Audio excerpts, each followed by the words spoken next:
ఫైనల్గా next topic మనం చెప్పుకున్నట్లయితే so రాజపుతుల్లో చాలామంది కోసం మనం చూసాం. మనం చూసినట్లయితే పృథ్వీరాజ్ చౌహాన్ కోసం చూసాము, తర్వాత రాజ్నాథ్ సింగ్ కోసం చూసాము, పద్మావతి గారి కోసం చూసాము. సో అలా రాజులందరి కోసం, రాజపుతులందరి కోసం మనం చూస్తూ వచ్చాం. సో ఇలా చెప్పుకుంటూ పోతే రాజపుతులు చాలామంది ఉంటారని చెప్పాను, కానీ అందులో కొంతమంది కోసమే మనం మాట్లాడుకుంటాం. ఎందుకంటే మాట్లాడుకోవాలి కూడా, ఎందుకంటే చరిత్రలో చాలామంది ఉంటారు, కానీ చరిత్రను సృష్టించిన వారిని కోసమే కదా మనం మాట్లాడుకుంటాం. అంటే చరిత్ర ఎవడైతే సృష్టిస్తాడో వాడి గురించే మనం మాట్లాడుకోవాలి. సో అందుకే మనం సోలంకి రాజపుట్స్ కోసం తెలుసుకుంటున్నాం. అయితే సోలంకి రాజపుట్స్ కోసం ఏమైనా పెద్ద పెద్ద యుద్ధాలు చేశారా, లేదంటే చరిత్రలో యుద్ధాలు చేసేవారి కోసమే కాదు, పెద్ద పెద్ద ఆర్కిటెక్చర్లు నిర్మించిన వాళ్ళు, అడ్మినిస్ట్రేషన్ని చూసుకునే వాళ్ళు, ప్రజా పరిపాలన అండ్ అలాగే మంచిగా డెవలప్ చేసేవాళ్ళు, డెవలప్మెంట్ బాగా చేసిన వాళ్ళని కూడా మనం చెప్పొచ్చు. అయితే అప్పటికి మన భారతదేశంలో పురాతన భారతదేశం మనం మ్యాప్ చూసుకున్నట్లయితే సో మ్యాప్ అనేది ఈ విధంగా ఉంటుంది. సో ఎప్పుడైనా సరే హిస్టరీ మనకు అర్థం కావాలి అంటే మనం మ్యాప్ పరంగా మాట్లాడుకుంటే మనకి ఈజీగా అర్థమవుతుంది. సో మనం ఇప్పుడు డైనెస్టీ పరంగా మాట్లాడుకుంటే వీళ్ళందరూ కూడా రాజపుత్స్. సో ఇక్కడ చూసినట్టయితే సోలంకి ఎక్కడుందండి, మనం చెప్పుకోవాల్సిన టాపిక్ ఎక్కడుంది, ఇక్కడ మనకి గుజరాత్లో ఉంది. సో అప్పటికే ఈ పైనున్న భాగం అంతా ఎవరి డైనెస్టీలో ఉంది, గురిడ్ సుల్తాన్ యొక్క గురిడ్ డైనెస్టీ అని చెప్పాను. సో ఆల్రెడీ నేను అది ముందు క్లాసెస్లో చెప్పాను. ముందు ఆ క్లాసెస్ చూసిన తర్వాత ఈ క్లాసెస్ చూడండి, మీకు కనెక్షన్ అర్థమవుతుంది. ఓకేనా? సో నేను అందుకే కదా చెప్పాను, మొహమ్మద్ గోరీ ఇటు నుంచి వచ్చినప్పుడు సోలంకి రాజపుట్స్ మీద అటాక్ చేస్తాడని కూడా చెప్పాను నేను. ఓకేనా? ఇక్కడ ఈ సోలంకి రాజపుట్స్లోని మనం వింటూ ఉంటాము, నేను ఆల్రెడీ స్టోరీ కూడా చెప్పాను. ఎవరు? మహాతల్లి మహాదేవి అమ్మ మా నాయకీదేవి, నా కాదు మా ఎంఏఏ మా నాయకీదేవి. సో ఆయన కొడుకు పసిపిల్లోని సంకలో పెట్టుకొని యుద్ధానికి వెళ్ళి పిచ్చకొట్టుడు కొట్టింది మొహమ్మద్ గోరీని. సో మొహమ్మద్ గోరీ సింధుని ఆక్యుపై చేసుకున్నాడు, ముల్తాన్ ఆక్యుపై చేసుకున్నాడు, అన్నీ ఆక్యుపై చేసుకున్నాడు. కానీ ఒక ఆడది పిచ్చ కొట్టుడు కొట్టిందంటే మీరు నమ్ముతారా? సో హిస్టరీలో కావాలంటే చూడండి, మీరు సోలంకి రాజపుట్స్లో వన్ ఆఫ్ ద రాజపుట్ అయిన తనకి 2 కొడుకులు. యాక్చువల్గా ఆవిడ పేరు ఏంటంటే మా నాయకీదేవి. హిస్టరీ మనం చూసుకుంటే అక్కడ మనకి మా నాయకీదేవి యొక్క ఫస్ట్ కొడుకు వచ్చేసి మూలరాజా. ఓకేనా? మూలరాజా ఉంటాడనమాట. ఈ మూలరాజా ఇంకొకడు ఉంటాడు తర్వాత భీమా. ఓకేనా? భీమా. సో వీళ్ళిద్దరూ కూడా కొడుకులు మాట. సో అయితే మూలరాజాని ఒళ్ళో పెట్టుకొని కావాలంటే మీరు చూడండి, మొహమ్మద్ గోరీ ఏమనుకున్నాడు, పసిపిల్లలే కదా, ఒక ఆడది ఏం చేస్తుందిలే అని చెప్పి డైనెస్టీని ఆక్యుపై చేసుకుందాం అనుకుంటాడు. కానీ పిచ్చ కొట్టుడు కొట్టి వెనక్కి పంపించేస్తుంది. సో ఇది మాట. అంటే సోలంకి రాజపుట్స్ ఇక్కడ చూడండి, పారామర్స్, తర్వాత ఇక్కడ యాదవాసు, చండేలాసు. ఓకేనా? తర్వాత అంటే కొంచెం మనకంటే హిస్టరీలో కనెక్ట్ అయ్యేవాళ్ళమాట వీళ్ళందరూ కూడా. తర్వాత హోయిసాలాసు, తర్వాత చోళాసు, సేరాసు, ఓకేనా, కాకతీయాసు, వీళ్ళందరూ కూడా మనకి ఫ్యూచర్లో కనెక్టింగ్ అవుతారు అన్నమాట హిస్టరీలో. ఓకేనా? సో ఇప్పుడు మనం సోలంకీస్ కోసం మాట్లాడుకుంటే సోలంకీల కోసం కొన్ని ఇంపార్టెంట్ పాయింట్స్ ఇందులో మాట్లాడతాను. ఏంటంటే సో నోట్ మాట. సో ఎందుకు నోట్ పాయింట్స్ అనేవి నేను ఆల్రెడీ చెప్పాను.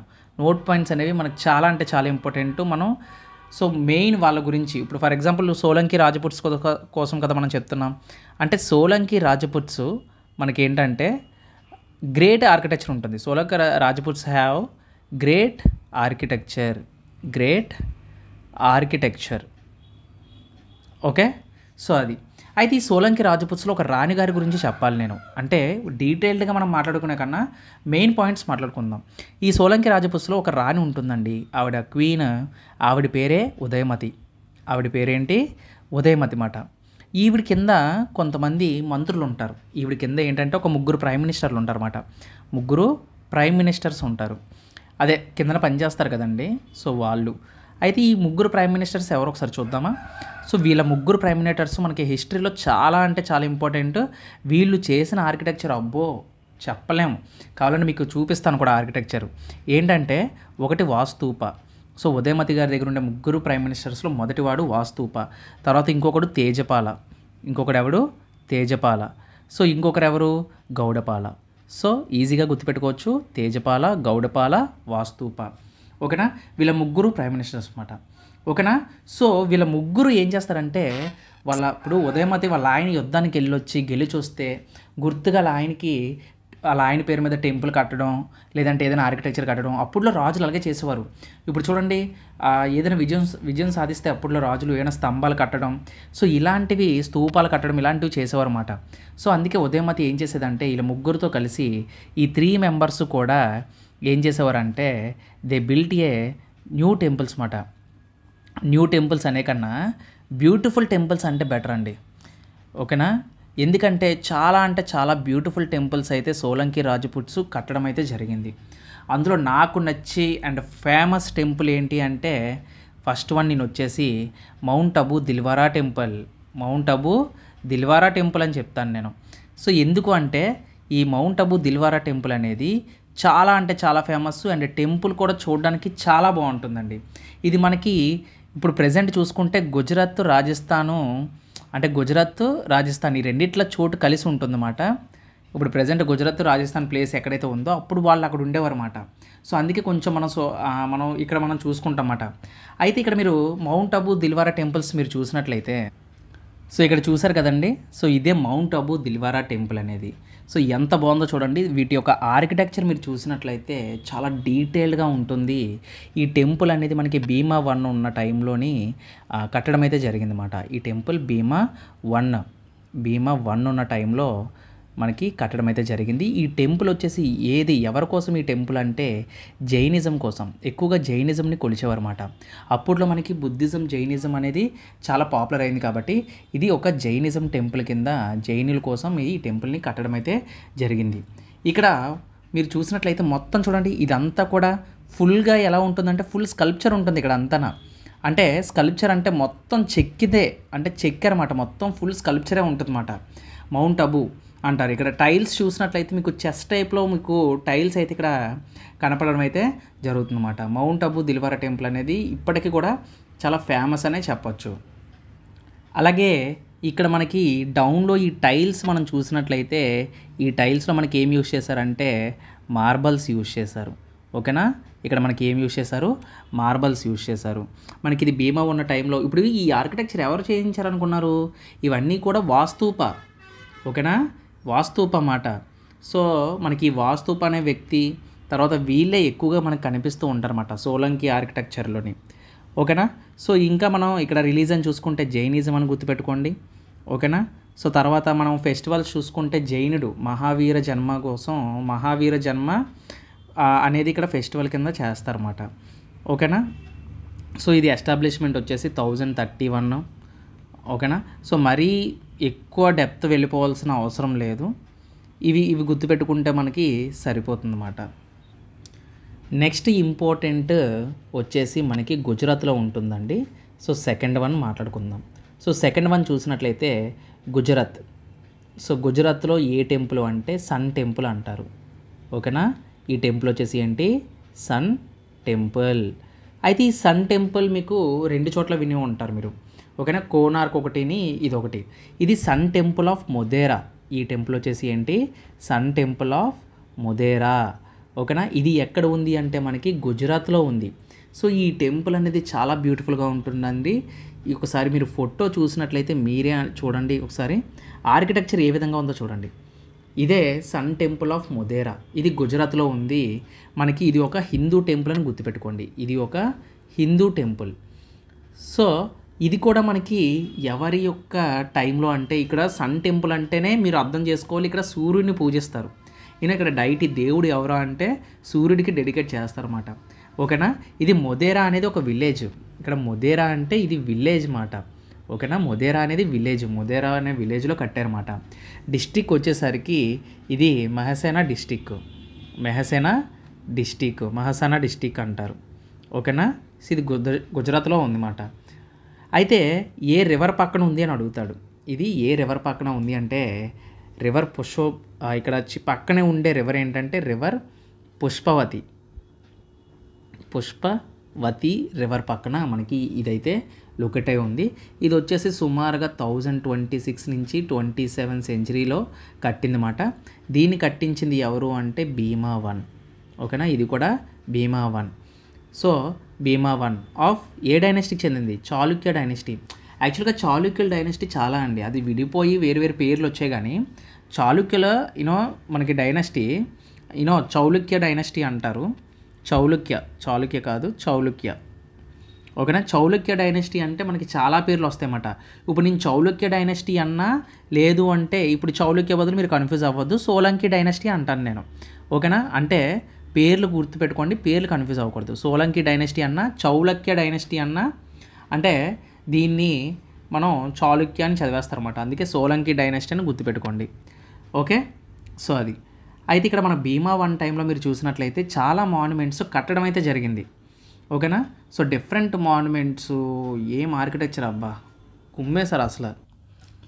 అయితే తర్వాత ఇంపార్టెంట్ ఆర్కిటెక్చరల్ కన్స్ట్రక్షన్ ఏదైనా ఉంది అంటే చాలా బాగుంటుందండి కన్స్ట్రక్షన్. ఇది మీ అందరికీ తెలిసే ఉంటుంది. దీన్నే రాణికి వావ్ అంటారు. మీరు ఎప్పుడు గమనించారో లేదో, 100 రూపాయల నోటు మీద మీరు చూస్తూ ఉంటారు ఈ బొమ్మని. 100 రూపాయల నోటు మీద ఈ బొమ్మ ఉంటుంది. సో ఇదే రాణికి వావ్ అండి. యాక్చువల్గా రాణికి వావ్ అంటారు, లేదు అంటే ఇంకొక పేరుతో కూడా పిలుస్తారు. దీన్నే క్వీన్స్ స్టెప్ వెల్ అంటారు. దీన్ని ఏమంటారు? క్వీన్స్ స్టెప్ వెల్ అంటారన్నమాట. అయితే ఇది యాక్చువల్గా చెప్పాలి అంటే ఇది స్టెప్ వెల్ అనేది మనకి ఎక్కడ కన్స్ట్రక్ట్ చేశారో మొదట మనం మాట్లాడుకుంటే, ఇది మనకి పఠాన్లో ఉందండి. పఠాన్లో ఉంది. ఓకేనా. పఠాన్ అండ్ వచ్చేసి గుజరాత్లో ఇంకొక అద్భుతమైన కన్స్ట్రక్షన్ ఏది అంటే మనకి రాణికి వావ్ అని చెప్పుకోవచ్చు. ఇది కూడా మనకి ఉదయమతి గారే కట్టించారు. యాక్చువల్గా దీనిలో డీటెయిల్స్ కోసం మనం వెళ్ళినట్లయితే రాణికి వావ్ అనేది మనకి ఇది 11th సెంచరీలో మనకి కట్టడం అయితే జరిగింది. ఓకేనా. ఇది 11th సెంచరీకి సంబంధించింది. అరౌండ్ మనకి 1063 ADలో సంబంధించిన కన్స్ట్రక్షన్ అన్నమాట. అయితే ఎవరు కన్స్ట్రక్షన్ చేశారు అంటే ఇది ఎవరో కాదు, నేను ఆల్రెడీ చెప్పాను మీకు, క్వీన్ ఉదయమతి. అయితే ఉదయమతి గారు కట్టించారు, బాగానే ఉంది. సో ఎందుకు కట్టించారు దీన్ని అంటే ఉదయమతి గారు క్వీన్ ఉదయమతి వారు కట్టించారు. ఎవరి కోసం అంటే వాళ్ళ హస్బెండ్ మాట. మెమొరీ ఆఫ్ హెర్ హస్బెండ్ వాళ్ళ హస్బెండ్ గారి కోసం కట్టించింది మాట. ఎవరు వాళ్ళ హస్బెండు? భీమా వన్. ఎవరు వాళ్ళ హస్బెండు? భీమా వన్. అంటే భీమా వన్ ఉన్న టైంలో ఎన్ని కన్స్ట్రక్షన్స్ వచ్చాయో చూడండి. క్వీన్ ఉదయమతి గారు వాళ్ళ హస్బెండ్ కోసం మెమొరీగా ఉంచుకోవడానికి ఈ యొక్క రాణికి వావ్ అనేది కట్టడం అయితే జరిగింది. ఓకేనా. సో ఈ కన్స్ట్రక్షన్ వచ్చేసి ఇది ఒక స్టెప్ వెల్ కన్స్ట్రక్షన్ అన్నమాట. అంటే మొత్తం 7 ఫ్లోర్లు ఉంటాయి. అంటే ఒక స్టెప్ వెల్ కన్స్ట్రక్షన్లా ఉంటుంది మాట. సో ఇక్కడ మనకి ఏంటంటే మధ్యలో వాటర్ స్టోరేజ్ అనేది ఉంటుంది. సో అంటే వాటర్ అనేది స్టోరేజ్ చేసుకోవడానికి, అంటే దానికనే కాదు, నార్మల్గా ఏంటంటే మీటింగ్ హాల్స్ కూడా. ఓకేనా. సో మీటింగ్ హాల్స్ కూడా దీన్ని యూజ్ చేయడం అయితే జరిగింది. ఓకేనా. ఎస్పెషల్గా చెప్పాలనుకుంటే మనకి గుజరాత్ లాంటి ఎరిడ్ ప్లేసెస్లో ఏంటంటే ఇది చాలా ఇంపార్టెంట్ కన్స్ట్రక్షన్ అనేది చెప్పుకోవచ్చు అన్నమాట. ఓకేనా. అంటే ఇందులో అలాగే ఈ కోటలో చూసినట్లయితే సుమారుగా 500 పైగా స్కల్ప్చర్స్ ఉండడం. ఓకేనా. సో అలాగే 1000కి పైగా మనకి మైనర్స్ ఉండడం. అలాగే స్కల్ప్చర్స్ మనం చూసుకున్నట్లయితే డీటెయిల్గా చూసుకున్నట్లయితే డివోషనల్ పరంగా మనం చూసుకుంటే, సో లార్డ్ విష్ణు ఏదైతే 10 అవతారాలు అంటారు కదా, 10 అవతారాలు అంటారు కదా, సో హిందూ మిథాలజీ అంటారు కదా, అటువంటి స్కల్ప్చర్స్ అన్నీ కూడా మనకి ఈ కన్స్ట్రక్షన్లో వాళ్ళు యూజ్ చేయడం అయితే జరిగిందన్నమాట. ఓకేనా.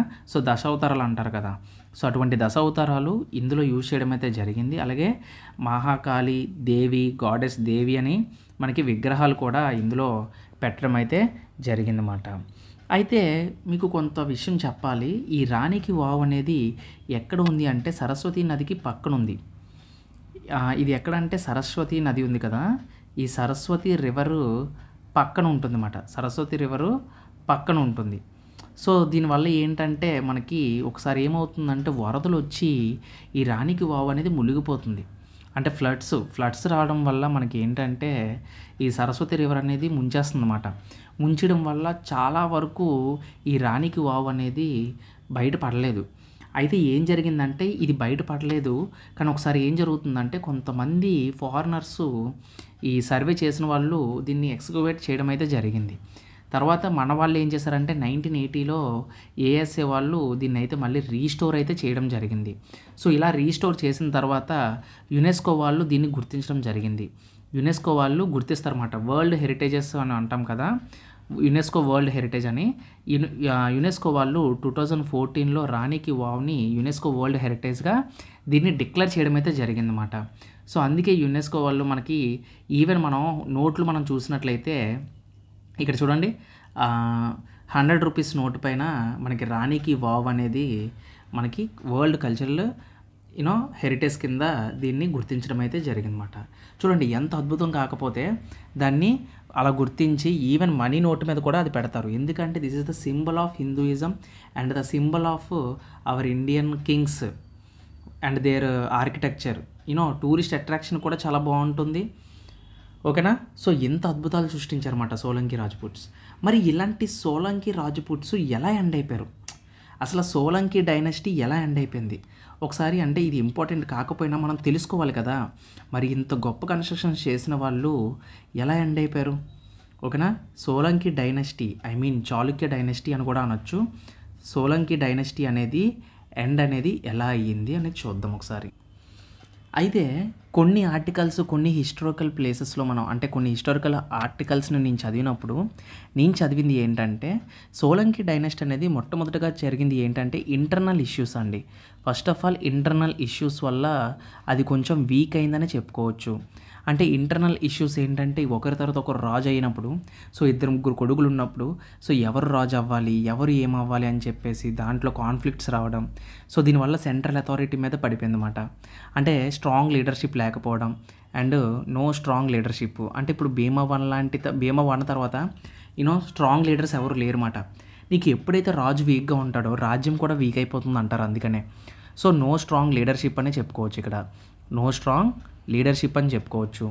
సో దీనివల్ల ఏమవుతుంది, అథారిటీ ఆఫ్ డైనస్టీ మొత్తం కూడా వీక్ అయిపోతుంది. సెంట్రల్ అథారిటీ ఆఫ్ డైనస్టీ ఏమవుతుంది, వీక్ అయిపోతుంది. So even maintenance and control చేయడం కూడా మనకి ఇబ్బంది కలుగుతుంది అన్నమాట.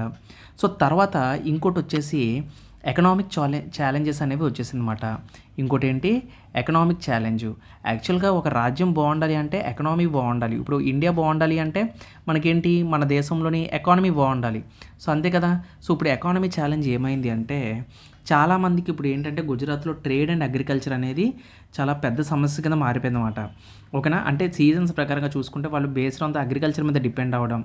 ఓకేనా. ట్రేడ్ రూట్స్ అనేవి వాళ్ళకి ఛాలెంజింగ్గా తయారయ్యాయి. ఓకేనా. సో తర్వాత మిలిటరీ అండ్ అడ్మినిస్ట్రేషన్ని మెయింటైన్ చేయడానికి కూడా ఎకనామిక్స్ అనేవి చాలా ఇబ్బంది అయ్యాయి. ఎందుకంటే ఎక్స్టర్నల్ ఇన్వెన్షన్స్ అనేవి ఎక్కువగా జరిగాయన్నమాట. ఈవెన్ ఇవే కాకుండా ఎక్స్టర్నల్ ఇన్వెన్షన్స్ అంటే బయట వాళ్ళు వచ్చి దాడి చేసేవారు. అంటే Solanki faced the invention of neighbouring powers అన్నమాట. ఎక్స్టర్నల్ ఇన్వెన్షన్స్ అంటే లైక్ ఇప్పుడు నైబరింగ్ పవర్స్ ఉంటారు కదా. ఈ నైబరింగ్ పవర్స్ ఎవరైతే ఉంటారో, ఎవరు నైబరింగ్ పవర్స్ అంటే ఫర్ ఎగ్జాంపుల్ ఇందాక మీకు మ్యాప్ చూపించాను. నైబరింగ్ పవర్స్లో ఉన్న వాళ్ళని నేను చూపించాను. ఎవరు, పరమారస్ అని చెప్పాను నేను. ఎవరు, పరమారస్ అని చెప్పాను. పరమారస్ ఆఫ్ మాల్వా, వీళ్ళు మాల్వాకి చెందిన వాళ్ళు. ఓకేనా. వీళ్ళు ఎప్పుడు కూడా వీళ్ళ మీద దాడి చేసేవారు. ఇంకొకరు ఎవరని చెప్పాను, చహమానస్ అని చెప్పాను. వీళ్ళెవరు, చహమానస్. వీళ్ళు కూడా దాడి చేసేవారు అన్నమాట. ఈ చహమాన్స్నే మీకు అర్థం కావాలంటే చౌహాన్లు అంటారన్నమాట. ఓకేనా. చౌహాన్స్ ఆఫ్ రాజస్థాన్, వీళ్ళు రాజస్థాన్కి చెందిన వాళ్ళు. వీళ్ళు అటాక్ చేయడం, తర్వాత ఇవేంటంటే అక్కడ రాజ్యంలో ఉన్న సంపదనంతా పోగొట్టుకునే దారి తీసుకొచ్చారన్నమాట. తర్వాత ఇంకోటి వచ్చేసరికి వెన్ను దెబ్బ అండి. వాళ్ళే ఎవరు అంటే సోలంకిలు ఎక్కువగా మోసపోయింది ఎవరి దగ్గర అంటే ఫ్యూడటరీస్ దగ్గర. యాక్చువల్గా సోలంకి రాజుల దగ్గర ఒక ఫ్యూడటరీస్ ఉంటారండి. అది ఎక్స్ట్రా పాయింట్ కింద మనం రాసుకోవాలి. యాక్చువల్గా చెప్పాలి అంటే సోలంకి హ్యాస్ ఫ్యూడటరీస్. అంటే ఫ్యూడటరీస్ అంటే రాజ్యంలో మిలిటరీని చూసుకునే వాళ్ళు. ఆ తర్వాత ఆ రాజ్యంలోని ల్యాండ్స్ మొత్తాన్ని కంట్రోల్లో చూసుకునేది ఎవరు అంటే ఈ ఫ్యూడటరీస్ అన్నమాట. వీళ్ళు రాజుల కింద పనిచేస్తారు. సో వీళ్ళు ఏంటంటే వీళ్ళ పని ఏంటంటే రాజ్యంలో మిలిటరీని, తర్వాత వీళ్ళ జీతం కూడా ఎలా అంటే స్థలాలు తీసుకుంటారన్నమాట రాజు దగ్గర నుంచి. సో ఫ్యూడటరీ ఆఫ్ సోలంకి బిట్రేడ్ అని చెప్పుకోవచ్చు. సోలంకి ఫ్యూడటరీస్ కదా వీళ్ళు, ఫ్యూడటరీస్ ఆఫ్ సోలంకి బిట్రేడ్ అనే మనం చెప్పుకోవాలి. సో ఎందుకు బిట్రేడ్ అంటే యాక్చువల్గా వీళ్ళు స్థలాన్ని ఎక్కువ తీసుకోవడం వల్ల వీళ్ళు ఏంటంటే వీళ్ళెవరు అసలు ఈ ఫ్యూడటరీస్ వాళ్ళు ఎవరు అంటే వీళ్ళు ఒక క్యాస్ట్ అండి, వీళ్ళు ఒక కమ్యూనిటీ. వీళ్ళే వెగలా డైనస్టీ అంటాం. సో ఇక్కడ మనకి స్టార్ట్ అవుతుంది వెగలా డైనస్టీ. సో వెగలా డైనస్టీ వాళ్ళు సోలంకి రాజపుతుల్ని దెబ్బతీస్తారు. ఇలా దెబ్బతీసి ఫర్దర్గా వాళ్ళు ఏంటంటే వాళ్ళ పవర్ని ఇంక్రీజ్ చేసుకొని వీళ్ళు ఇండిపెండెంట్గా మారి సోలంకి టెరిటరీని మొత్తం ఆక్యుపై చేసుకుంటారన్నమాట. ఓకేనా? అంటే ఇక్కడ మీరు చూడండి, అంటే ఫ్యూడటరీస్గా ఉన్న వీళ్ళు, అంటే ఒకప్పుడు గవర్నర్గా ఉన్న వీళ్ళు ఎలా మారారు? ఒక రాజ్యానికి రాజులుగా మారిపోయారు. అంటే గవర్నర్స్ కాస్త ఫ్యూడటరీస్ కాస్త ఒక రాజ్యానికి రాజుగా మారిపోయారు. అంటే దీన్ని బట్టి మీకు ఏమర్థమైంది? ఆ రోజుల్లో ఫ్యూడటరీస్ని కానీ ఎవరిని నమ్మడానికి వీల్లేదు. చంద్రగుప్త మౌర్యుడు ఎప్పుడో చెప్తాడు, పాతకాలంలోనే, పురాతన కాలంలోనే చెప్తాడు ఆయన. సో ఎవరిని కూడా నమ్మడానికి వీల్లేదు, ఎవరిని కూడా నమ్మకూడదు అని చెప్పేసి. ఓకేనా? సో ఆ విధంగా వీళ్ళు అంతెందుకండి, మనం చరిత్రలో చూసుకుంటే చాలామంది వెన్నుపోటు పొడిచిన వాళ్ళే ఉంటారు, సొంత వాళ్ళే వెన్నుపోటు పొడిచిన వాళ్ళు ఉంటారు. ఓకేనా? సో అది మాట. ఓకే. సో కాబట్టి వీళ్ళు సోలంకి రాజపుతుల్ని అంతం చేసిన తర్వాత 13th centuryలో వీళ్ళు యూనో అయితే వీళ్ళు కూడా తర్వాత పోతారండి. ఇప్పుడు ఎవడు తీసుకున్న గోతిలో వాడే పడుతున్నాడు అన్నట్లు, ఇప్పుడు నువ్వు ఒకటి తల తన్నితే నీ తల తన్నవాడు ఇంకొకడు ఉంటాడు. వాడే ఎవడు? ఢిల్లీ సుల్తాన్స్. ఈ ఢిల్లీ సుల్తాన్స్ వచ్చిన తర్వాత వేగలాల్ని పిచ్చి కొట్టుడు కొడతారు. ఎందుకంటే సోలంకి రాజపుతులు ఓడిపోయారు, నేను ఒప్పుకుంటాను. ఇంటర్నల్ వాళ్ళు వీళ్ళ వల్లే ఓడిపోలేదు, వాళ్ళకి చాలా కారణాలు ఉన్నాయి. సో వాళ్ళు ఓడిపోయారంటే ఒప్పుకోను. ఎందుకంటే మా నాయకీదేవి అంత స్ట్రాంగ్, ఒక ఆడావిడే తిప్పి కొట్టింది అంటే సో వాళ్ళు ఇంకా స్ట్రాంగ్ ఉండొచ్చు, కానీ మన ఇంటర్నల్ వార్సే మనల్ని తినేస్తాయి అన్నమాట. ఓకేనా? సో మనం ఎంత పవర్ అయినా సరే. సో అయితే ద ఫౌండర్ ఆఫ్ వెగలా డైనెస్టీ మనం చూసుకున్నట్లయితే విర్ధవాల్ అని చెప్పుకోవచ్చు. దీని యొక్క ఫౌండర్ ఎవరు? విర్ధవాల్ అని చెప్పుకోవచ్చు అన్నమాట. వీళ్ళు కూడా రాజపుత్స్ లాగా బిహేవ్ చేస్తారు. ఓకేనా? విర్ధవాల్. ఓకేనా? విర్ధవాల్ మాట. సో ఎస్టాబ్లిషింగ్ ద ఈ వెగలా డైనెస్టీ ఆఫ్ గుజరాత్ అని చెప్పుకోవచ్చు. ఇది గుజరాత్లో యొక్క డైనెస్టీ మాట. అయితే వీడు ఉన్నప్పుడు బాగానే కొంచెం కింగ్డమ్ని డెవలప్ చేసుకోవడం, తర్వాత ఈ వృద్ధవాళ్ళకి ఇంకో కొడుకు ఉంటాడు. ఈ వృద్ధవాళ్ళకి ఒక కొడుకు ఉంటాడు, వాడి పేరే విశాలదేవ్. వాడి పేరేంటి? విశాల్దేవ్. సో ఇలా ఉంటాయన్నమాట పేర్లు. వీళ్ళు వచ్చేసి విశాల్దేవ్ మాట. ఓకేనా? ఈ వెగలా రూలర్స్లో ఈ విశాలదేవుడు అనేవాడు ఒకటమాట. ఇతని కాలంలో కూడా మనకి కొన్ని art and culture and religions అనేవి మనం కొన్ని పాయింట్స్ చూస్తూ ఉంటాం. ఓకేనా? ఇప్పుడు తర్వాత ఇంకొక ఇంపార్టెంట్ రూలర్ వచ్చేసి విశాలదేవుడి తర్వాత కర్ణ అని ఒక వ్యక్తి వస్తాడండి. కర్ణ అంటే కర్ణదేవ్ అంటారు, యాక్చువల్గా కర్ణదేవ్. సో యాక్చువల్గా చెప్పాలంటే లాస్ట్ రూలర్ ఆఫ్ వెగలా డైనెస్టీ అని మనం చెప్పుకోవచ్చు. ఎందుకంటే ఈ కర్ణదేవుడి నుంచే డైనెస్టీ అనేది ఎండ్ అయిపోయింది. ఇక్కడతో ఎండ్ మాట. ఓకేనా? డైనెస్టీ ఏమైంది? ఎండ్ అయిపోయింది. నేను చెప్పాను కదా, ఎంతకాలం ఇప్పుడు నువ్వు ఎంతకాలం అని ఉంటావు? నువ్వు ఒకరిని మోసం చేస్తే వేరే వాడు వచ్చి నిన్ను మోసం చేస్తాడు. ఈ కర్ణ ఏం చేశాడంటే ఈ కర్ణదేవుడిని, ఈ కర్ణదేవుడి మీద మనకి ఢిల్లీ సుల్తాన్స్ అటాక్ చేస్తారన్నమాట. ఎవరో కాదు, అల్లావుద్దీన్ ఖిల్జీ పిచ్చ కొట్టుడు కొడతాడు అందరినీ. ఎందుకంటే ఇండియా శ్రీనగర్ నుంచి చివరి వరకు, శ్రీనగర్ వరకు అంటే కన్యాకుమారి వరకు వెళ్ళిపోతాడు. అంటే మొత్తం ఇన్వెన్షన్ చేసుకుంటూనే వెళ్తాడు అల్లావుద్దీన్ ఖిల్జీని. మొత్తం అల్లావుద్దీన్ ఖిల్జీ అటాక్ చేసి చంపేస్తాడు. ఇక్కడతో మనకి ఏమైంది అంటే ఈ యొక్క వెగలా డైనెస్టీ అనేవాళ్ళు అంతరించిపోయారన్నమాట. ఓకేనా? మొత్తం డైనెస్టీ మొత్తం పడిపోతుందన్నమాట. అల్లావుద్దీన్ ఖిల్జీ మనకి ఏంటంటే 1297లో మనకి సుల్తాన్ ఆఫ్ ఢిల్లీ ఒక మిలిటరీ క్యాంపెయిన్ని గుజరాత్ మీద 1297 మనకి కర్ణదేవుడి మీద అటాక్ చేస్తారన్నమాట. అయితే వెగలా ఆర్మీకిని కర్ణ ఓడిపోతాడు. కర్ణకిని అల్లావుద్దీన్ ఖిల్జీకి వార్ అవుతుంది. సో ఈ వార్లో తను ఓడిపోయి ఢిల్లీ సుల్తాన్స్లో మనకి వెగలా డైనెస్టీ అంటే గుజరాత్ని కూడా వాళ్ళు ఆక్యుపై అయితే చేసుకుంటారన్నమాట. సో ఇక్కడతో హిందూ రూల్ ఇన్ గుజరాత్ అంతరించిపోయింది. వెగలా డైనెస్టీతో హిందూ రూల్ కూడా మనకి ఎండ్ అయిపోయింది అన్నమాట. ఇంకా కల్చరల్ ఆర్కిటెక్చరల్ కంట్రిబ్యూషన్స్ కూడా ఇంకా అక్కడతో ఆగిపోయానే మనం చెప్పుకోవాలి. And supported of Jainism and Hinduism కూడా ఆగిపోయిందనే మనం చెప్పుకోవాలన్నమాట. ఓకేనా? సో అది. సో ఈ విధంగా వెగలా డైనెస్టీ అంతరించిపోయింది, సోలంకి డైనెస్టీ అంతరించిపోయింది. సో చూడండి, హిస్టరీ మనం చెప్పుకున్నప్పుడు ఒక రాజ్యం ఎలా పడిపోయింది, ఎలా ఉందని కూడా మనం చూసుకున్నాం. ఓకేనా? సో ఇంకొక రాజపుత్స్ కోసం మనం చూద్దాం. అయితే నెక్స్ట్ ఇంపార్టెంట్ రాజపుత్ వచ్చేసి చండేల రాజపుత్స్. చండేల డైనెస్టీ అని కూడా అనొచ్చు అండి. సో చండేల రాజపుత్స్ అనే కాదు, చండేల డైనెస్టీ అని కూడా అనొచ్చు. ఇది రాజపుత్ డైనెస్టీ. ఇది కూడా ఇది ఎక్కడ ఉంది అంటే మనకి బండెల్ఖండ్ రీజియన్ అని అంటారు. దీన్ని ఎక్కడ ఉన్నది అంటే మనకి బండెల్ఖండ్ రీజియన్ అంటారు. బండెలఖండ్ రీజియన్ అంటే ఇది సెంట్రల్ ఇండియా అండి. మనకి అప్పట్లో ఇప్పుడు సెంట్రల్ ఇండియా అంటే మీరు మధ్యప్రదేశ్ అనుకుంటారు కానీ సో మధ్యప్రదేశ్తో కలిపి కొంచెం పైకి కిందకి మొత్తం కలిపి మాట. ఎందుకంటే టోటల్గా ఇదంతా ఇండియా. సో అప్పుడు ఈ పార్ట్ చూసినట్లయితే ఇది సెంట్రల్ ఇండియా అని అవుతుంది అన్నమాట. అంటే ఇది సెంట్రల్ ఇండియా అంటాం మనం. అంటే ఈ బండెలఖండ్ రీజియన్ అనేది it is a reason of central India అన్నమాట. ఓకేనా, it is a reason of central India అని మనం మాట్లాడుకోవచ్చు. సెంట్రల్ ఇండియా ఫ్రమ్ వీళ్ళు ఏ సెంచరీ నుంచి అంటే వీళ్ళు 9th to 13th సెంచరీ వరకు వీళ్ళు పరిపాలించడం అయితే జరిగింది. ఓకేనా. సో యాక్చువల్గా చండేల రాజపుత్స్ కోసం మనం మాట్లాడుకోవాలనుకుంటే వీళ్ళు చేసిన గొప్ప పనులు అయితే టెంపుల్స్ అండి. ఎక్కువ వీళ్ళు చేసిన ఏంటంటే గొప్ప పనులు ఏమైనా ఉన్నాయంటే టెంపుల్స్. ఆ టెంపుల్స్ ఏంటంటే ముఖ్యంగా మీ అందరికీ చెప్పాల్సింది ఏంటంటే ఖజురహో టెంపుల్. మీరు ఈ పేరు వినే ఉంటారు, ఖజురహో టెంపుల్ అని. ఓకేనా, మనకి ఖజురహో టెంపుల్ చూపిస్తాను.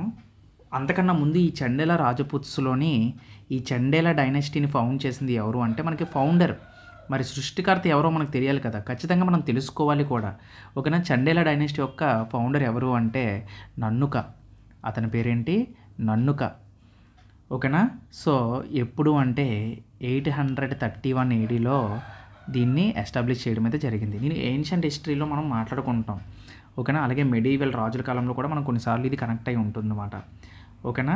సో వీళ్ళు కూడా అంతేనండి. వీళ్ళు కూడా ఇంతకుముందు గురజార ప్రతిహార అని చెప్పి వాళ్ళ దగ్గర ఉండేవాళ్ళు. వాళ్ళ నుంచి విడిపోయి ఇలా అయ్యారన్నమాట. అలాగే చండేల డైనాసిటీ యొక్క క్యాపిటల్ వచ్చేసి ఖజురహో అన్నమాట. సో వీళ్ళ యొక్క క్యాపిటల్ ఏంటి? వీళ్ళ యొక్క క్యాపిటల్ వచ్చేసి ఖజురహో అన్నమాట. ఇప్పుడు నేను టెంపుల్ ఉన్నది అని చెప్పానో అదే వీళ్ళ యొక్క రాజ్యం యొక్క టెంపుల్ అన్నమాట. ఖజురహో ఇస్ ద క్యాపిటల్ అన్నమాట. అయితే ఇది మనకి ఎక్కడుంది అంటే ప్రజెంట్ ఛత్తర్పూర్ డిస్టిక్ మధ్యప్రదేశ్ అన్నమాట. ఇది ఎక్కడ ఉంది అంటే ఫర్ ప్రజెంట్ ఛత్తర్పూర్ డిస్టిక్ మధ్యప్రదేశ్లో ఉంది అన్నమాట. మధ్యప్రదేశ్లో ఉంది.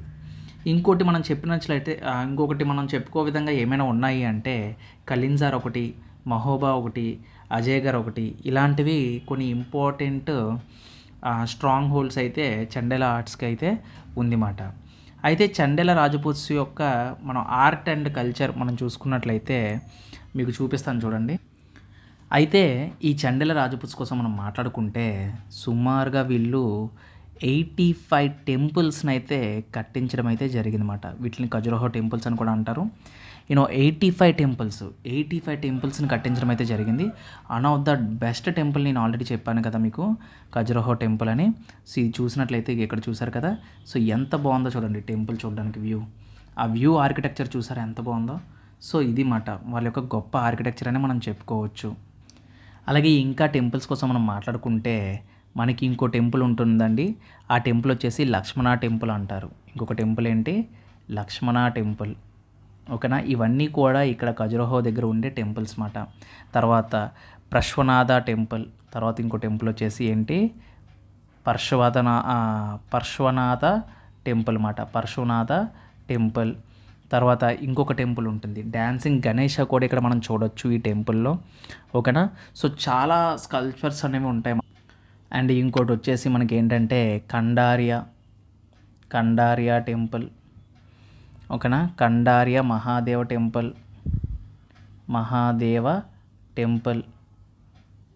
ఓకేనా. సో యాక్చువల్గా ఈ లక్ష్మణ టెంపుల్, ఈ మహాదేవ కండారియా టెంపుల్, ఈ టెంపుల్స్ పైన మీరు చూసినట్లయితే మీకు ఒక స్కల్ప్చర్ కనిపిస్తుంది. ఆ స్కల్ప్చర్ని ఏమని పిలుస్తారంటే మిథునా స్కల్ప్చర్ అని పిలుస్తారు. ఆ స్కల్ప్చర్ని ఏమని పిలుస్తారు? మిథునా స్కల్ప్చర్ అని పిలుస్తారన్నమాట. ఈ మిథునా స్కల్ప్చర్ అనేది ఎలా ఉంటుంది అంటే ఈ మిథునా స్కల్ప్చర్ అనేది మనకి చూపిస్తాను చూడండి. అయితే ఇక్కడ నేను ఏవైతే టెంపుల్స్ చెప్పానో ఇప్పుడు కండారియా టెంపుల్ అవ్వచ్చు, లక్ష్మణ టెంపుల్స్ అవ్వచ్చు, వీటి మీద ఏముంటుందని చెప్పాను? మిథునా స్కల్ప్చర్ ఉంటుందని చెప్పాను కదా.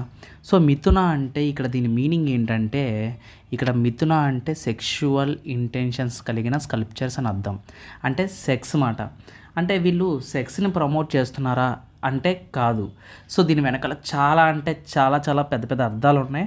మొదట నేను కూడా చూసాను అనమాట.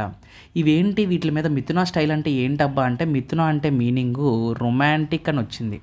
రొమాంటిక్ కపుల్స్ అని వచ్చేసి నాకు కపుల్ యొక్క సెక్షువల్ ఇంటిమెసీ, ఓకేనా, సెక్షువల్, ఓకేనా, ఇద్దరు కపుల్స్ సెక్స్ చేసుకుంటారు కదా, సో వాటికి సంబంధించిన ఇన్ఫర్మేషన్ అంతా మనకి స్కల్ప్చర్ రూపంలో ఈ గుడ్ల పైన చెక్కడం అయితే జరిగింది. సో ఇవి ఇప్పటికీ రియల్గా గుడ్ల పైన ఉంటాయండి. సో ఇక్కడ మీరు ఖజురహో టెంపుల్స్ మీరు కొట్టినట్లయితే మీకు టెంపుల్స్ మీద ఇటువంటి ఇమేజెస్ రావడం అయితే జరుగుతుంది. మొదటి నేను కూడా రీసెర్చ్ చేస్తున్నప్పుడు, నోట్స్ ప్రిపేర్ చేస్తున్నప్పుడు చూశాను, ఏంటబ్బా ఇలా ఉన్నాయి ఇమేజెస్, ఒక్కొక్కటి ఇంతలాగా ఒక గుడి పైన ఇలాంటి బొమ్మలు ఉంటాయా, ఎందుకు పెట్టారని రీసెర్చ్లో నాకు తెలిసింది ఏంటంటే, వాళ్ళు యూనిటీ అండ్ ఈక్వాలిటీ బేసిస్ కింద ఒక ప్రపంచం ముందుకు సాగాలి అంటే ఖచ్చితంగా ఆడవాళ్ళు మగవాళ్ళు ఈక్వల్గా ఉండాలి.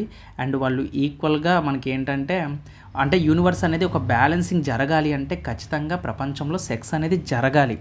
సో దీని వెనకాల ఉన్న అర్థం ఏంటంటే, సో ఒక డిజైర్ అనేది ఆత్మ రూపంలో, ఆత్మ నాశనం అవ్వకుండా, అంటే కామాన్ని ఒక పాపంగా కాకుండా దాన్ని ఆత్మానుసారంగా ఒకరికే పరిమితమయ్యి ఉంచాలని చెప్పేసి దాని యొక్క వెనకాల వాళ్ళ యొక్క అర్థం అయితే ఇంకా చాలా ఎక్కువగా ఆర్టికల్స్ ఉన్నాయండి దీని మీద. కావాలంటే మీకు ఖాళీ ఉన్నప్పుడు మీరు చదవండి. సో ఇవి మిథున స్టైల్లో ఉండే కొన్ని టెంపుల్స్ అన్నమాట. సో ఈ టెంపుల్స్ వెనకాల ఉండే అర్థం కూడా మీరు అర్థం చేసుకోండి. ఒకవేళ మీకు అంతగా డౌట్ ఉందనుకోండి, మీకు ఒకవేళ ఈ యొక్క బొమ్మలు చూసినప్పుడు ఏంటి ఇలా ఉన్నాయని అనిపిస్తే, ఇదే కాదు, ఐవీసీ వాళ్ళు ఎప్పుడో మనకు కనిపెట్టేశారండి. సో నేను already history classes, ancient classes చెప్పినప్పుడు నేను చెప్పాను. ఏన్షియంట్ క్లాసెస్ చెప్పినప్పుడు నేను చెప్పాను, ఏమని చెప్పాను, ఐవీసీ క్లాస్ ఎక్స్ప్లెయిన్ చేసినప్పుడు హరప్పన్ సివిలైజేషన్ కోసం నేను చెప్పాను. హరప్పన్ సివిలైజేషన్లో నేను ఏం చెప్పాను చూడండి ఇక్కడ. సో హరప్పన్ సివిలైజేషన్లో ఒకటి దొరికింది అని చెప్పాను, అదే లింగం. ఆ లింగం చూడడానికి ఎలా ఉంది చూడండి, అది పురుష లింగం అది. సో దాన్నే మనం లింగం అంటాం. సో లింగం అనేది ఒక స్టోన్ సింబల్. ఇది నేను చెప్తున్నది కాదు, సో నేనేదో క్రియేట్ చేసి దాన్ని అలా చూపిస్తున్నది కాదు, అది నిజంగా ఎక్స్క్వేషన్స్ ఆఫ్ ఎట్ హరప్ప. నేను ఎవిడెన్స్ని నేను చూశాను. అలాగే ద వర్జిన్ గాడెస్ అని చెప్పి ఒక సీల్ని కూడా చూపించడం జరిగింది. అంటే ఒక యోని, ఆడవాళ్ళ యొక్క ఆర్గాన్ ఎలాగైతే ఉందో అదే ఆర్గాను రాయి మీద చెక్కబడి ఉంది, ఒక లింగం చెక్కబడి ఉంది. ఆ లింగాన్ని ఇలా తయారు చేశారు. సో ఇక్కడ మీరు ఇక్కడ చూసినట్లయితే మీరు లింగం చూడండి, ఇక్కడ లింగము ఒక స్టోన్ సింబల్ మనకి హరప్పన్ సివిలైజేషన్లో దొరకడం జరిగింది. సో వాళ్ళు ఏమని మెన్షన్ చేశారంటే, ఇది ఒక మేల్ సెక్స్ ఆర్గన్లా ఉంది అని చెప్పేసి వాళ్ళు మెన్షన్ చేశారు. అలాగే ఒక వర్జిన్ గాడెస్ సీల్ అనేది దొరికింది. తర్వాత ఒక యోని దొరికింది, అంటే ఫీమేల్ యొక్క సెక్స్ ఆర్గన్ దొరికింది. అలాగే ఒక విగ్రహం దొరికింది. ఆ విగ్రహం బట్టలు లేకుండా ఆ విగ్రహం అయితే ఉంది, ఆవిడని పూజించడం అయితే జరిగింది. అక్కడ విగ్రహం నుంచి మీరు చూసినట్లయితే ఆవిడ యోని దగ్గర చేయిపెట్టి అక్కడి నుంచి మనకి ఒక బొమ్మ ఉంటుంది, ఒక చెట్టు అందులో నుంచి బయటకు వస్తుంది అన్నమాట, ఒక బిడ్డ అందులో నుంచి బయటకు వస్తుంది. అంటే ఇందులో మనం తప్ప రైట్ అని చూసినట్లయితే అంతెందుకంటే ఇప్పుడు 10th క్లాస్లో సెక్షువల్ గురించి, సెక్స్ కోసం మనకి లెసన్స్ ఉంటాయి, సెక్షువల్ రీప్రొడక్షన్ లెసన్ ఉంటుంది. సో అందులో ప్రతిదీ చెప్తారు, బేబీస్ ఎలా పుడతారని చెప్పేసి, ఓకేనా. సో ఇవన్నీ కూడా ఏంటి, ఇక్కడ సెక్షువల్గా మనకి ఎటువంటి ప్రమోషన్స్ కాదు. ఇవి ఏంటంటే యూనివర్స్ బ్యాలెన్స్ అవ్వాలంటే అప్పట్లో వాళ్ళకున్న తెలివితేటలు నాకు తెలిసినంత వరకు ఇప్పుడు మనకు కూడా లేవు, వాళ్ళకున్న తెలివితేటలు మనకు కూడా లేవు. సో ఇవన్నీ కూడా మనకి పురాత వస్తు శాస్త్రవేత్తలు మనకి బయటికి తీసిన మాట ఇవన్నీ కూడా. సో ఇవన్నీ నేను ఎందుకు చూపిస్తున్నానంటే, సో మనం తెలుసుకోవాలి, మనం హిస్టరీని తెలుసుకున్నప్పుడు అందులోని తప్పు ఏంటో రైట్ ఏంటో మనం చూసే విధానం కూడా మారిపోతుందండి. టోటల్గా మీరు కరెక్ట్గా చదివితే, సో కాంపిటేటివ్ ఎగ్జామ్స్ అనేది not only for getting the మార్కులు ఏవో తెచ్చుకోవడానికి కాదు, మనం చాలా ఇన్ఫర్మేషన్ని తెలుసుకోవడానికి. మన హిస్టరీలో జరుగుతున్న కొన్నివి ఈయన జాన్ మార్షల్ మనకి ఇండస్ వ్యాలీ సివిలైజేషన్ ఎక్స్క్వేషన్ చేసింది అన్నమాట, ఓకేనా. సో ఆ విధంగా గుర్తుపెట్టుకోండి. ఇంకా చాలా డయాగ్రామ్స్ ఉంటాయి, నేను పెట్టలేదు బాగోదని చెప్పేసి. సో అలాంటివి ఉంటాయి. ఒక డయాగ్రామ్ ఉంటుంది, ఒక లేడీ యొక్క యోని నుంచి, అంటే ఫీమేల్ కింద పార్ట్ నుంచి ఒక చెట్టు అనేది మొలుస్తుంది అన్నమాట. అంటే దాని అర్థం ఏంటి తెలుసా, దాని అర్థం నేను చదివినప్పుడు నాకు దిమ్మ తిరిగిపోయింది. అంటే ఈ సృష్టి జన్మ అనేది ఒక స్త్రీ యొక్క యోని నుంచే పుట్టింది, ఒక స్త్రీ దగ్గర నుంచే మన యొక్క ప్రపంచం అనేది పుట్టింది అని చెప్పేసి హరప్పన్ సివిలైజేషన్లో మనకి అది రావడం అయితే జరిగింది. అయితే ఇవన్నీ కూడా హరప్పన్లో మనకి పోయాయండి. ఎందుకు తెలుసా, ఆర్యన్ల యొక్క దండయాత్ర వల్ల. అందుకే చూడండి, ఆర్యన్లు మనం సివిలైజేషన్ చూసినట్లయితే ఎక్కువగా దేవతలను కొలుస్తాం. ఇప్పుడు మరి ఆర్యన్లు నార్త్ వైపు వచ్చేసిన తర్వాత వీళ్ళందరూ కూడా ఎక్కడికి వచ్చారు, ఇప్పుడు వీళ్ళందరూ కూడా సౌత్ ఇండియాకి వచ్చేసారు. నార్త్లో ఆర్యన్లు దాడి చేయడం వల్ల వీళ్ళందరూ కూడా సౌత్ ఇండియాకి వచ్చేసారు. అందుకే మీరు చూడండి, నార్త్లో కృష్ణుడు, రాముడు, విఘ్నేశ్వరుడు, ఈ మహాకాళీదేవి ఇవి అంటారు తప్ప, అదే మన సౌత్ సైడ్ చూడండి, పైడితలమ్మ తల్లి, ముచ్చలమ్మ తల్లి, తర్వాత చాలా దేవతలు, చాలా ఊరి దేవతలు ఉంటారు, మాతలు ఉంటారు, దేవతలు ఉంటారు. ఓకేనా, మీరు ఎక్కడైనా చూడండి ఓన్లీ సౌత్ ఇండియాలో మాత్రమే మాతలు ఉంటారు. ఎందుకంటే ఒకప్పుడు హరప్పన్ సివిలైజేషన్లో ఉన్నది మన సౌత్ ఇండియన్సే. సో ఇది కూడా నేను చదివాను. సో చాలా ప్రూఫ్స్ కూడా ఉన్నాయన్నమాట. ఎందుకంటే మనం మాత్రమే కొలుస్తాం మాతల్ని ఎక్కువగా. సో మనకి గ్రామకి ఒక మాత దేవత ఉంటుంది. దేవుళ్ళు ఉంటారు కానీ మనకి దేవతలు ఎక్కువ మంది ఉంటారు. ఎందుకంటే మన పురాత వస్తువు నుంచి ఒక స్త్రీని దేవతగా కొలుస్తాం కాబట్టి. సో ఇది చాలా ఇన్ఫర్మేషన్ అండి. సో ఇందులో మనం తెలుసుకోవాల్సింది ఉంటుంది. అంతే తప్ప గుడిలో ఉన్నాయి కదా అని చెప్పేసి వాటిని మనం తప్పుగా ఆబ్జెక్టిఫై చేయకూడదు. ఎందుకంటే ఇక్కడ మీరు చూసినట్లయితే ఆ సెక్స్ పొజిషన్ల పక్కన ఇక్కడ మీరు చూసినట్లయితే దేవతల ఫోటోలు కూడా ఉన్నాయి. దేవతల విగ్రహాలు ఉన్నాయి, డాన్సింగ్ గర్ల్స్ విగ్రహాలు ఉంటాయి. ఓకేనా, కపుల్స్ విగ్రహాలు ఉంటాయి. సో ఇలా ఉంటాయన్నమాట. సో ఎప్పుడు కూడా ఒక కోణం నుంచే మనం చూడకూడదు. ఇది ఇక్కడ చూసినట్లయితే ఇది కండార్య మహాదేవ టెంపుల్. ఇదేంటి, కండార్య మహాదేవ టెంపుల్. ఇక్కడ చూసినట్లయితే మీకు 100కి పైగా స్కల్ప్చర్స్ అనేవి ఇక్కడ మీకు కనిపిస్తూ ఉంటాయి. ఓకేనా, ఇది యాక్చువల్గా చెప్పాలి అంటే ఇది ఇక్కడ ఉన్న టెంపుల్స్ అన్నీ కూడా యాక్చువల్గా అదనే కాదు, ఆల్ టెంపుల్స్ అనేవి ఇక్కడ all temples are shikhara style అంటారు. ఇది ఏ స్టైలు, షికారా స్టైలు ఆర్కిటెక్చర్ అంటారు అన్నమాట. షికారా స్టైలు ఆర్కిటెక్చర్ అన్నమాట. ఆర్కిటెక్చర్ అయితే బాగానే ఉంది. సో ఆ టైంలోనే 3rd సెంచరీలోనే ఈవెన్ మనకి కామసూత్ర అని ఒక బుక్ అయితే వాత్సాయన రాయడం జరిగింది. ఒక బుక్ అయితే లాంచ్ అయితే అయ్యింది. అప్పుడులోనే రాశారు. ఏంటంటే పేరు కామసూత్ర. అంటే ఇద్దరు కపుల్స్ ఎటువంటి సెక్షువల్గా ఎలా రియాక్ట్ అవ్వాలి, సెక్షువల్గా ఎలా ఉండాలి అని చెప్పేసి ఒక బుక్ అయితే రాయడం జరిగింది. ఇది ఎవరు రాశారంటే వాత్సాయన, రోడ్ బై వాత్సాయన. కావాలంటే మీరు గూగుల్ చేసుకోండి, మీకు చాలా ఇన్ఫర్మేషన్. నేను కూడా ఎలా అనుకున్నారు, సో నేను ఇంతకుముందు క్లాసులనే కాకుండా ఇలాంటివి మనం రీసెర్చ్ చేస్తే చాలా అంటే చాలా మనకి ఎవిడెన్సెస్ అనేవి బయట దొరుకుతూ ఉంటాయి అన్నమాట. So this book was road by Vatsyayana అని మనం చెప్పుకోవచ్చు. అయితే ఖజురహో రాజపుత్ లీడర్స్ మనకి చూసుకున్నట్లయితే మనకి కలింజర్ ఫోర్ట్ ఉంటుంది. ఆ కలింజర్ ఫోర్ట్ నుంచే మనకి పరిపాలించడం అయితే జరిగింది. ఓకేనా, సో ఇప్పుడు మనం నోట్ పాయింట్స్ చూద్దాం. ఇప్పటివరకు ఆర్కిటెక్చర్ చూసాం, ఇప్పుడు మనం నోట్ పాయింట్స్ చూద్దాం. అయితే మనం చివరిగా ఒక రాజ్యం కోసం మాట్లాడుకునేటప్పుడు ఆ రాజ్యం ఎలా అంతరించిందో కూడా మనం చూడాలి. సో ఇక్కడ మనం చండేల కోసం సింపుల్గా నేను ఒక ట్రీ ఫార్మ్లో చెప్పేస్తాను. ఓకేనా, చండేల డైనస్టీ ఎలా మొదలైంది, ఎలా అంతరించిపోయింది, చండేల డైనస్టీ యొక్క కింగ్స్ ఎండ్ కోసం మనం మాట్లాడదాం. ఎలా అంతరించిపోయిందో కూడా మనం చూద్దాం. సో చండేల యొక్క డైనస్టీ నేను ఫౌండర్ ఎవరని చెప్పాను నేను. సో మొట్టమొదటి ఫౌండర్ ఎవరని చెప్పాను, నన్నకు అని చెప్పాను కదా. సో ఈ పేరు అనేది మనం గుర్తుపెట్టుకోవాలి. ఫౌండర్ మొదటివాడు అలాగే చివరివాడు. సో మధ్యలో ఇంకెవరైనా హిస్టరీని క్రియేట్ చేస్తే వాళ్ళ కోసం మనం మాట్లాడుకోవాలి. ఓకేనా, సో నేను ఆల్రెడీ ఇక్కడ చెప్పాను నన్నకు కోసం. నేను స్టార్టింగ్లో ఏమని చెప్పాను, నన్నకు 1831 ADలో మనకి స్టార్ట్ చేశాడని చెప్పాను కదా. సో నన్నకు మనకి ఎప్పుడు అంటే 1831 to 1845 సెంచరీ వరకు పరిపాలించడం అయితే జరిగింది. హీ ఈజ్ ద ఫౌండర్ అని చెప్పుకోవచ్చు. ఓకేనా, సో ఈ ఫౌండరు అండ్ ఆల్సో ఎక్కడ ఈ రీజన్ అంటే బండెల్ఖండ్ రీజన్. ఓకేనా, ఇది ఎక్కడ రీజన్, ఇది బండెల్ఖండ్ రీజియన్. సో ప్రజెంట్ ఈ రీజన్ మనకి అండ్ యూపీ ప్లస్ మధ్యప్రదేశ్ చోట్లో అయితే ఈ రీజియన్లో అయితే మనకి ఈ చోటు అయితే ఉండడం జరిగింది. సో నన్నకు తర్వాత అతని యొక్క కొడుకు ఎవరు అంటే మనకి వకపతి. ఓకేనా, వకపతి అంటారన్నమాట. హీ ఈజ్ ద సన్ మాట, ఇతని యొక్క కొడుకు అని చెప్పుకోవచ్చు వకపతి. ఓకేనా, ఇతను ఏం చేశాడంటే జస్ట్ ఇతను చేసింది ఏంటంటే ఎక్స్పాండ్ చేశాడు. ఓకేనా, ఎక్స్పాండ్ ద కింగ్డమ్ అని చెప్పుకోవచ్చు. కింగ్డమ్ని ఎక్స్పాండ్ చేశాడనమాట ఈ వకపతి అనేది. తర్వాత ఇతని యొక్క కొడుకు జయశక్తి తర్వాత విజయశక్తి తర్వాత రహీలా. సో ఇలా కొంతమంది ఉన్నారు. కానీ వీళ్ళందరి కోసం మాట్లాడుకుంటే సుమారుగా ఒక 20 మంది ఉన్నారు. సో వాళ్ళందరి కోసం మనం మాట్లాడుకుంటే టైం వేస్ట్. ఎవడైతే హిస్టరీని మళ్ళీ చెప్తాను, ఎవడైతే హిస్టరీ క్రియేట్ చేశాడో వాడి కోసం మనం మాట్లాడుకుంటాం. వీడు రాజ్యాన్ని ఎక్స్పాండ్ చేశాడు. ఓకేనా, సో జయశక్తి ఉన్నాడు, వీళ్ళ కొడుకు పెద్దగా ఏం చేయలేదు. విజయశక్తి ఉన్నాడు, వీడు ఏం చేయలేదు. అంటే రాజ్యాన్ని నడిపించుకుంటూ వెళ్ళారన్నమాట. అంటే మెయింటైన్ ద మిలిటరీ క్యాంపెయిన్స్ ఇవన్నీ కూడా చేసుకుంటూ వచ్చారన్నమాట. ఓకేనా, సో తర్వాత వకపతి తర్వాత ఇంపార్టెంట్గా మాట్లాడాల్సింది ఎవరు అంటే హర్ష. అంటే ఒక గోల్డెన్ ఏజ్కి పునాది వేసిన వ్యక్తి హర్ష అన్నమాట. హర్ష తర్వాత వన్ ఆఫ్ ద గ్రేటెస్ట్ ఎవరు అంటే యశోవర్మన్. ఓకేనా, అతని పేరేంటి? యశోవర్మన్. ఓకేనా, one of the greatest Chandela kings అని మనం చెప్పుకోవచ్చు. ఈ యశోవర్మన్ కోసం ఇంపార్టెంట్ పాయింట్ ఏంటంటే he built the Lakshmana temple. Lakshmana temple కట్టించింది ఎవరు అంటే ఈ యశోవర్మనే. లక్ష్మణ టెంపుల్ని కట్టించిన వ్యక్తి మాట. ఓకేనా, ఎక్కడ? ఖజురహో. ఓకేనా, ఖజురహో అనేది అక్కడ బోల్డ్ టెంపుల్స్ ఉంటాయి. ఓకేనా, అలాగే expanded the Kingdom and defended the బయట వాళ్ళు ఎంత యుద్ధం చేసినా సరే వాళ్ళని ధైర్యంగా ఎదుర్కొన్న రాజు కూడా.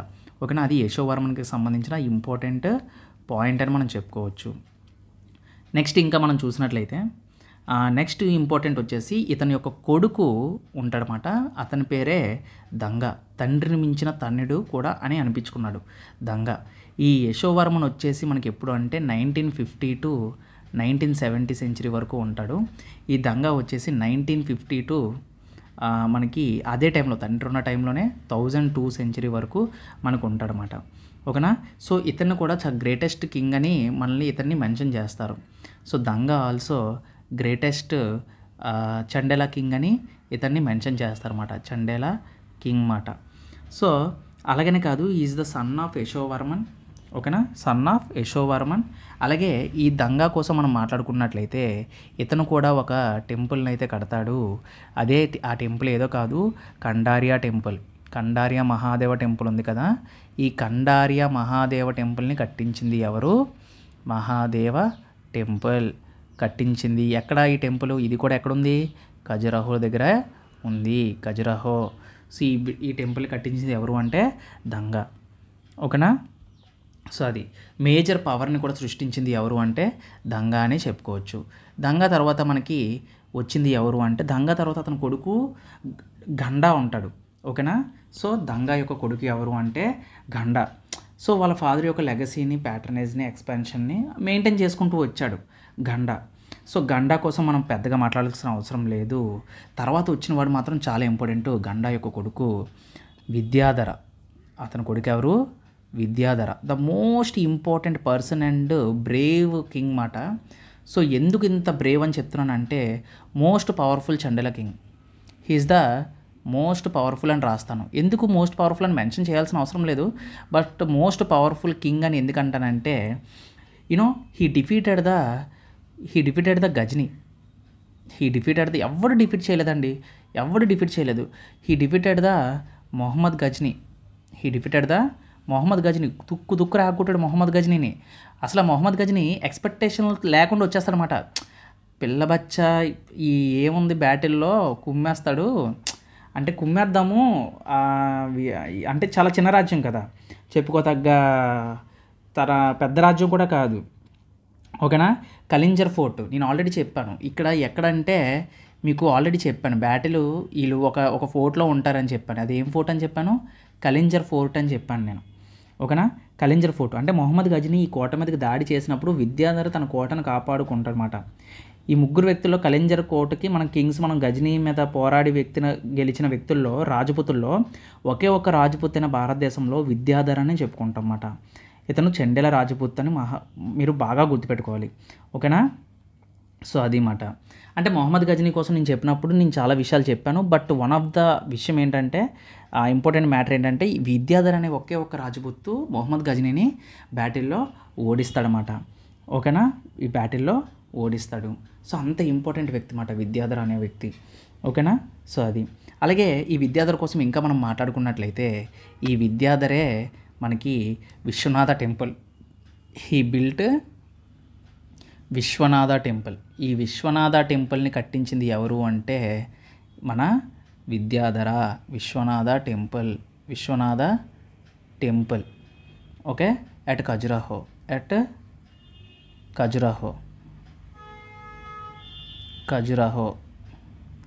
ఓకే, సో తర్వాత విద్యాధర తర్వాత మనకి విజయపాల వస్తాడు, తర్వాత దేవవర్మన్ వస్తాడు, తర్వాత కీర్తివర్మన్ వస్తాడు. అంటే వీళ్ళందరూ కూడా నార్మల్ కింగ్స్ మాట. బట్ వస్తూ వీళ్ళ యొక్క పవర్స్ కూడా తగ్గిపోతూ వస్తున్నాయన్నమాట. ఓకేనా, తర్వాత జయవర్మన్ వస్తాడు, జయవర్మన్ తర్వాత పృథ్వీవర్మన్ వస్తాడు. పృథ్వీవర్మన్ తర్వాత ఇప్పుడు విద్యాధర్ తర్వాత ఇంకా ప్రామినెంట్ కింగ్స్ ఇంకెవ్వరూ లేరు. ఓకేనా. ప్రామినెంట్ ఇప్పుడు మదనవర్మన్ అని చెప్పి కొన్ని టెంపుల్స్ని కట్టిస్తాడు, చిన్న చిన్న టెంపుల్స్ని. సో అంత హిస్టరీలోకి రాలేదు అవి. బట్ మనం చివరి కింగ్ మనం మాట్లాడుకోవాలి, వాడు వేస్ట్ అయినా మనం మాట్లాడుకో తప్పదు. కాబట్టి వాడి పేరే ఏంటంటే పరమర్ది దేవ. అందరితో గొడవలు పెట్టుకుంటాడు. ఈవెన్ చౌహాన్లో రాజస్థాన్లోని పృథ్వీరాజ్ చౌహాన్తో కూడా వీడు గొడవ పెట్టుకుంటాడు, ఓడిపోతాడు. ఓకేనా. పరమల్ దేవ్ అంటారు, ఈయన పరమర్ది దేవ అంటారు, పరమర్ది దేవ. సో ఈయన 1168 నుంచి 1203 సెంచరీ వరకు ఈయన పరిపాలిస్తాడు. ఓకేనా. లాస్ట్ రూలర్ అని మనం చెప్పుకోవచ్చు. He is the last ruler of Chandela. ఓకేనా. సో హీ డిఫీటెడ్ బై, ఇతను ఓడిపోతాడనమాట. ఎవరి మీద ఓడిపోతాడంటే he defeated by Qutbuddin Aibak. ఓకేనా. కుతుబుద్దీన్ ఐబక్ ఇది నెక్స్ట్ మనం చెప్తామండి. ఇక్కడతో మనకి రాజపుత్ ఎండ్ అయిపోతుంది కదా. కుతుబుద్దీన్ అంటే ఇంకా త్రిపటైట్ స్ట్రగుల్ అని ఒకటి ఉంటుంది, అది చెప్పేసిన తర్వాత చెప్తాను. కుతుబుద్దీన్ ఐబక్ ఉంటాడనమాట, ఆఫ్ ఢిల్లీ సుల్తాన్ అనమాట. వీడు మనకి ఢిల్లీ సుల్తాన్కి చెందిన వ్యక్తి. ఓకేనా. 1203లో మనకి వచ్చి అటాక్ చేసి పరమదేవుని పిచ్చకొడుడు కొడతాడు. ఓకేనా. సో అది మాట. అంటే చిన్న రాజ్యం అండ్ అప్పటికి కుతుబుద్దీన్ ఐబక్ బాగా ఎస్టాబ్లిష్మెంట్ అయిపోతుంది. సో ఆఫ్టర్ పరమదేవ మనకి చండేలాలు అనేవాళ్ళు మంత్రుల కింద ఇంకా చిన్న చిన్న పనులు చేసుకుంటూ రాజ్యాన్ని లీడ్ చేయకుండా మొఘళ్ళ కింద, ఢిల్లీ సుల్తాన్ల కింద వాళ్ళు బ్రతకడం అయితే జరుగుతుందన్నమాట. సో ఇక్కడి నుంచి ఈ చండేల కింగ్ అనేది ఎండ్ అయిపోయింది. ఓకేనా. ఈ చండేల కింగ్ ఏమైంది, ఎండ్ అయిపోయింది. ఓకేనా. End of dynasty. సో మనం ఇలా చెప్పుకుంటేనే హిస్టరీ అనేది ఒక సాటిస్ఫాక్షన్ ఉంటుంది.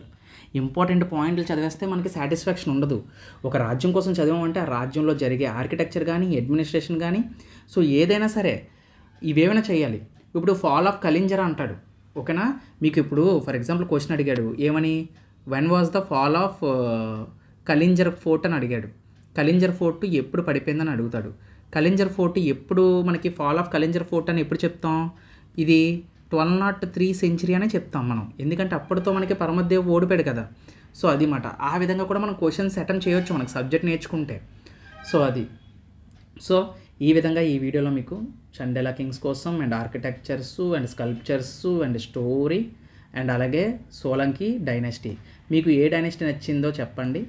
అలాగే సో అండ్ ఈ వీడియో మీకు ఎలా అనిపించిందో చెప్పండి. Thank you.